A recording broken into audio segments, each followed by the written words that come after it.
evening, ladies and gentlemen. I'm going to begin my speech with an inspirational video.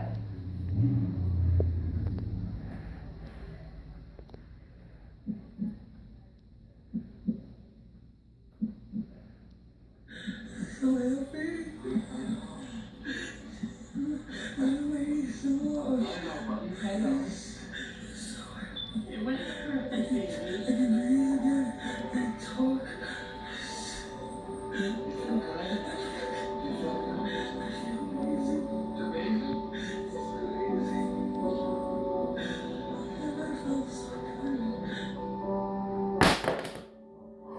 Oh, Gina. My name is Carla, and we've been waiting for a heart for 2,500 days. My name's Francisco, and I've been waiting for a heart for 18 months. Hemos estado esperando un corazón por 1 año y medio. My name is Gavin and I've been waiting for a heart for 7 years. I've been waiting 143 days for a heart transplant. 736 days for a heart. I've been waiting for a heart for 500 days.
Save lives. Donate your organs.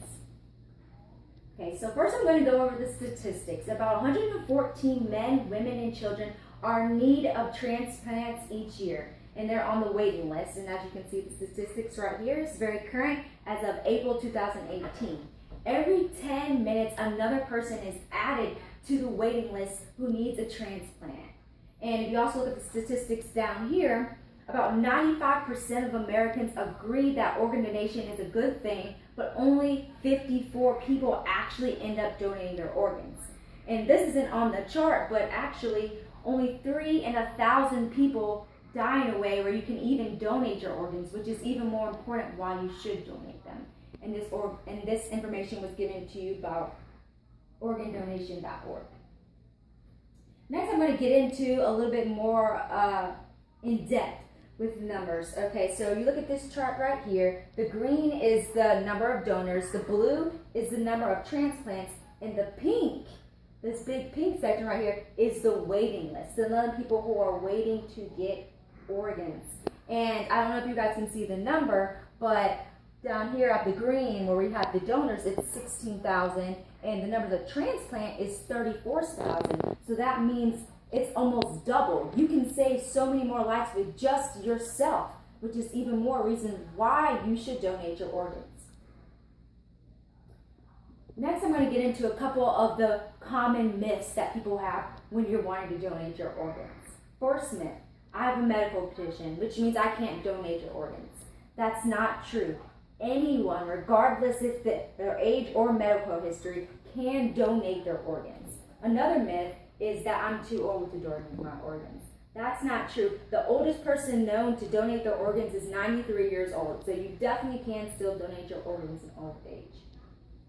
For myth number 3, if they see I'm a donor in the hospital, they're not going to work as hard to save my life. That's not true. doctors sign the Hippocratic oath before they become doctors, and if they cannot do that.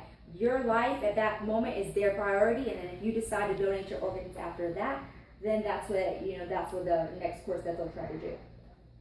Number 4, my family won't be able to have an open casket if I donate my organs. That's not true. They handle the body with extreme caution and care when you are donating the organs, and even when you donate the tissue, when they cut a little square off of your back, that's still on your back, so you'd still be okay. You can still have an open casket. For myth number 5, let's say my family would have to pay for the donation. There is no cost to donate your organs, which is even more the reason why you should donate them, because when you're gone, you can't use them. And then, like I said before, only 3 in 1,000 people die whenever you can actually use your organs. And all this information was from organdonation.org, and on my whole PowerPoint is from there as well. So what can you donate? This is a little snippet of the actual organs 1 and 8, but it's actually a little bit more in depth, and I'll get to that a little bit later in the PowerPoint. But the actual organs that you can donate a heart, 2 lungs, a piece of you can donate liver, pancreas, 2 kidneys, and intestines. You can also donate the cornea, tissues, blood stem cells, cord blood, bone marrow, blood and platelets, and hands and face, which I'll get into later. Okay, so 4th, with your organs. When you're deceased, like I said before, you can donate 2 kidneys, a heart, 2 lungs, heart, pancreas, intestines. When you're living, you can donate 1 kidney or a lung or a portion of your liver, the pancreas, or the intestine. Cornea. Cornea is the clear coverage that's on your eyes, and you can donate that as well. About 84,000 were transplanted last year, and over 95% of them were successful because they're universal donors, and you don't have to be a match per se to donate the cornea. Tissues. So this is when I get into the part where you can donate more than just 8. So for your tissues, one person, if you look on this chart right here, can save approximately 50 lives, which is insane, but awesome at the same time. So some of the things that you can donate when you're donating tissues are like the heart valve, skin, bones, tendons, middle ears, your veins, cartilage, bone, and also, again, the cornea. Next is blood stem cells, cord blood, and the bone marrow. So most of what they get from this is the bone marrow and the cord blood stem cells. The cord blood stem cells is actually your umbilical cord, and the bone marrow is the soft tissues within your bones. And those things have some stem cells, and that's what they're normally harvesting from them. Oh, and you also, they have to be inherited. So these ones actually, do require a match. And again, like I said, all the information from this PowerPoint is from organdonation.org. For bloods and platelets, of course, I think you all know that you have to have that match, different types, A, B, O, A, B, positive, and the negative. But we do know that it's continuously replaced throughout life, so you can do it multiple times. I think a lot of people already know that. But also when you're donating blood, they can separate it, so it can be separated into the red blood cells, the plasma, and the platelets. Next one, more interesting one, is the hands and face. And if you look at this picture right here, you can actually see the little boy has actually had a hand transplant recently done on them. Only 200 have actually been done, and in 2005 was the first hand transplant, and 2007 was the first face transplant. It's not very common because it is a very difficult transplant, a difficult surgery, but for the people who get it, they are very fortunate, and they really enjoy the life that they have when they are when they transplant. They are accepted. So now I've given you this information. How do you become a donor? Okay, so it's pretty easy. You can just go either to your local DMV, or you can go onto this website that I'm about to show y'all how to sign up for the organ donation. So let me just go to that real quick. So it's pretty simple, quick and easy. We're in South Carolina, so right now I'd scroll down, click on South Carolina, click go, click continue. Oh, is it on there? sure if y'all can see that. I think it went through. But if you go on here, I don't know if you guys can see. I don't know why it's not showing up on the screen right now. But you would just go in, fill out your basic information, and you can also pick and choose which organs you do and do not want to donate. So if there's something that maybe I don't want to go that far. You don't have to do that. You can decide what you want to donate.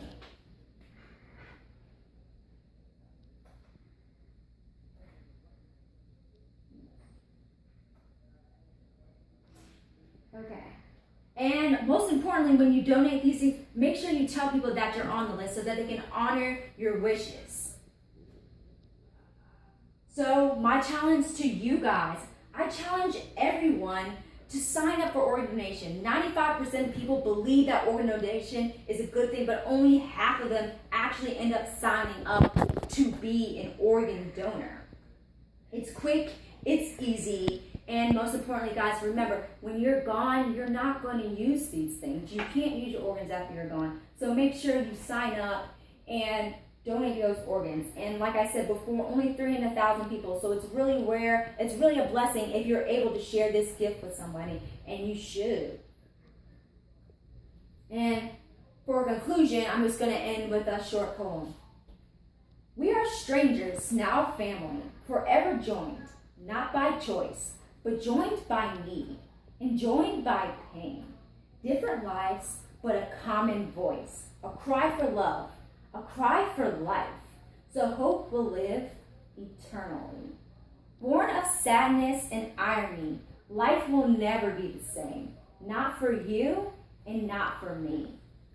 The one you love who shares your name is now gone, but I remain. A second chance, a new domain, a gift of life that lives in me. Strangers, now a family.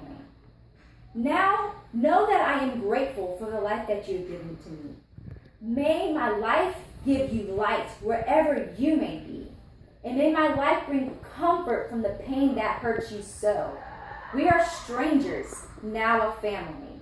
Wherever we may go, and may the life that lives in me shine light so that all can see that life goes on, ironically, when we choose to donate life, so hope will live eternally. Thank you, and please remember to donate your organs.